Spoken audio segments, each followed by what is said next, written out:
Hello दोस्तों, मैं सुजीत कुमार और आप देख रहे हैं स्टूडेंट ऑफ आडल में। दोस्तों, आज है 10 दिसंबर और आज हम एसएससी जीडी के मॉक टेस्ट की बात करेंगे जो रोजगार विज्ञान के चैप्टर से पर होता है। आई होप आपने मॉक टेस्ट दे लिया होगा। अगर नहीं दिया है तो मॉक टेस्ट आप जरूर देना अगर आप एसएससी जीडी की तैयारी कर रहे हैं तो। दोस्तों, आज जो मैंने मॉक टेस्ट दिया है उसका मैं पहले आपको स्कोर बता देता हूँ अपना। मेरे 65 क्वेश्चन इसमें मेरे ठीक हैं और 9 क्वेश्चन मेरे गलत हो गए हैं। जो गलत का रेशियो जो मेरे जाता है वो जीएस में आया है। जीएस में मेरे क्वेश्चन गलत हो गए हैं। तो मैं पहले आपको बता देता हूँ कि मेरे सब्जेक्ट वाइज कितने-कितने ठीक हैं। तो वो मेरे हिंदी में 19 सही हैं और रीजनिंग में मेरे 18 सही हैं और उसमें आपका मैथ में मेरे 17 क्वेश्चन ठीक हैं। और जीएस की बात करूँ, जीएस में मेरे 11 ही ठीक हैं बस। जीएस थोड़ी क्या, जीएस तो हर बार ही मॉडरेट लेवल पे आती है।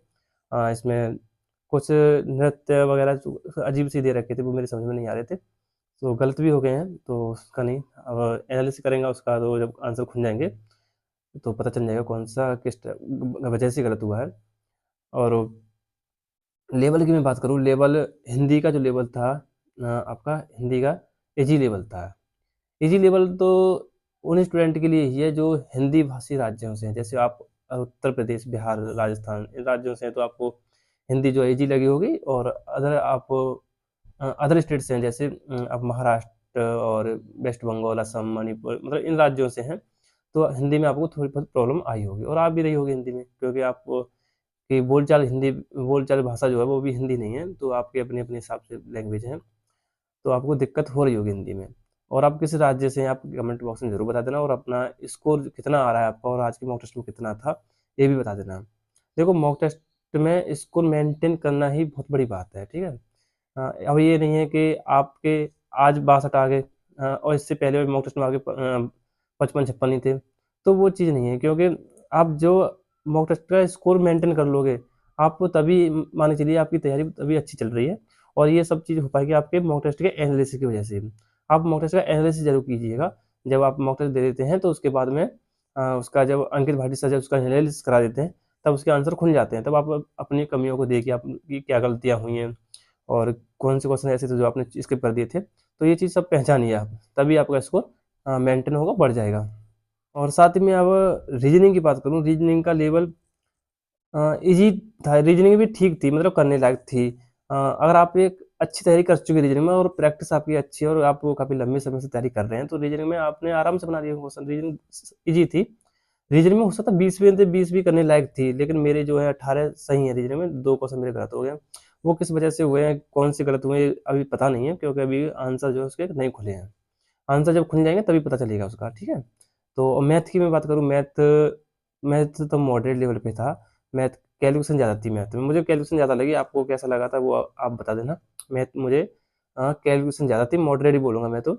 इसमें नॉर्मल जो करने लायक थे क्वेश्चन, नॉर्मली बता रहा हूँ मैं, जो हर स्टूडेंट कर सकता था, वो 15-16 क्वेश्चन ही थे जो करने लायक थे। बाद बाकी 4 से 5 क्वेश्चन वो आपके अच्छे खासे लेवल के थे, जिन्हें अब मैं तो अगर देखो, ये तो मॉक टेस्ट वाली बात हुई, यहाँ पे प्रेशर इतना नहीं होता है जितना मेन एग्जाम में होता है। तो हो सकता है ये 5-6 क्वेश्चन है वो स्किप करने पड़ जाते हैं मुझे भी।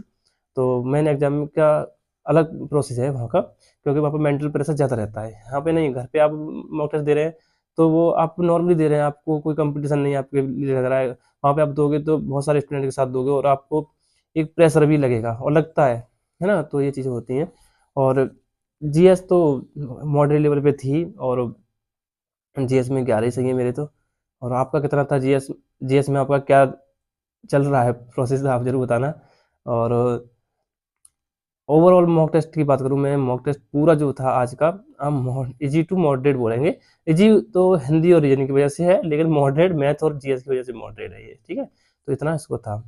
और जो स्कोर आज का स्टूडेंट का होना चाहिए था, जो स्टूडेंट नए स्टूडेंट और अभी से तैयारी कर रहे हैं, मतलब उन्होंने पहली-पहली बार ही सिलेबस कंप्लीट किया है और मॉक टेस्ट दे रहे हैं और सिलेबस कंप्लीट हो चुका है, तो उनका जो स्कोर होना चाहिए था वो आज, मेरा मानना है कि आज उनके जो नए स्टूडेंट हैं उन्हीं की बात कर रहा हूँ मैं, जो पहले कट ऑफ से बाहर हो चुके हैं उनकी नहीं, वो तो अपना स्टैंडर्ड बनाए हुए हैं।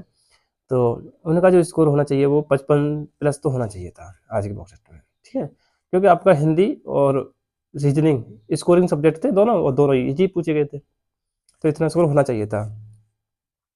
अब आपको देखो मॉक टेस्ट देने के बाद में आपको इसका एनालिसिस ज़रूर करना है। ये नहीं है कि आपने मॉक टेस्ट दे लिया और फिर मॉक टेस्ट देने के बाद आपने वो छोड़ दिया, तो ऐसा नहीं है। आपको इसका एनालिसिस कीजिए, जो आपकी गलतियाँ हुई हैं, जो आपने क्वेश्चन छोड़े हैं, उन चीज़ों को पहचानिए कि आपके कौन से क्वेश्चन गलत हुए हैं, किस टॉपिक से हुए हैं। तो आप ऐसे अपनी गलतियों को पहचानने की तैयारी करोगे तो आपकी तैयारी काफ़ी हद तक अच्छी हो जाएगी। मैं ऐसा ही करता हूँ। मैं करता करता हूँ, मैं आपको वो बता रहा हूँ। देखो मुझे तैयारी करते काफ़ी समय हो चुका है, तो मैं अपने अनुभव के साथ बता रहा हूँ, मैं जो गलतियाँ मुझसे हो जाती हैं मॉक टेस्ट में, उन्हीं पे वर्क करता हूँ पूरे हफ़्ते। मैं नया कुछ नहीं पढ़ता हूँ, जो मैंने नोट्स बना रखे हैं, उन नोट्स को पढ़ता रहता हूँ और बाद बाकी जो क्लास वगैरह प्रैक्टिस क्लास उन्हें कर लेता हूँ। बस इतना ही कर रहा हूँ फिलहाल मैं। तो मॉक टेस्ट का एनालिसिस बहुत ज़रूरी है करना। मॉक टेस्ट देने का फ़ायदा तभी है जब आप उसका एनालिसिस करते हैं। मॉक टेस्ट को एनालिसिस ज़रूर कीजिएगा। तो और आपका कोई और डाउट है तो आप कमेंट बॉक्स में ज़रूर बता देना। और आज तो बस ज़्यादा बात नहीं करेंगे क्योंकि मॉक टेस्ट का एनालिसिस करने आए थे हम, तो ठीक है, आज के लिए बस इतना ही। धन्यवाद।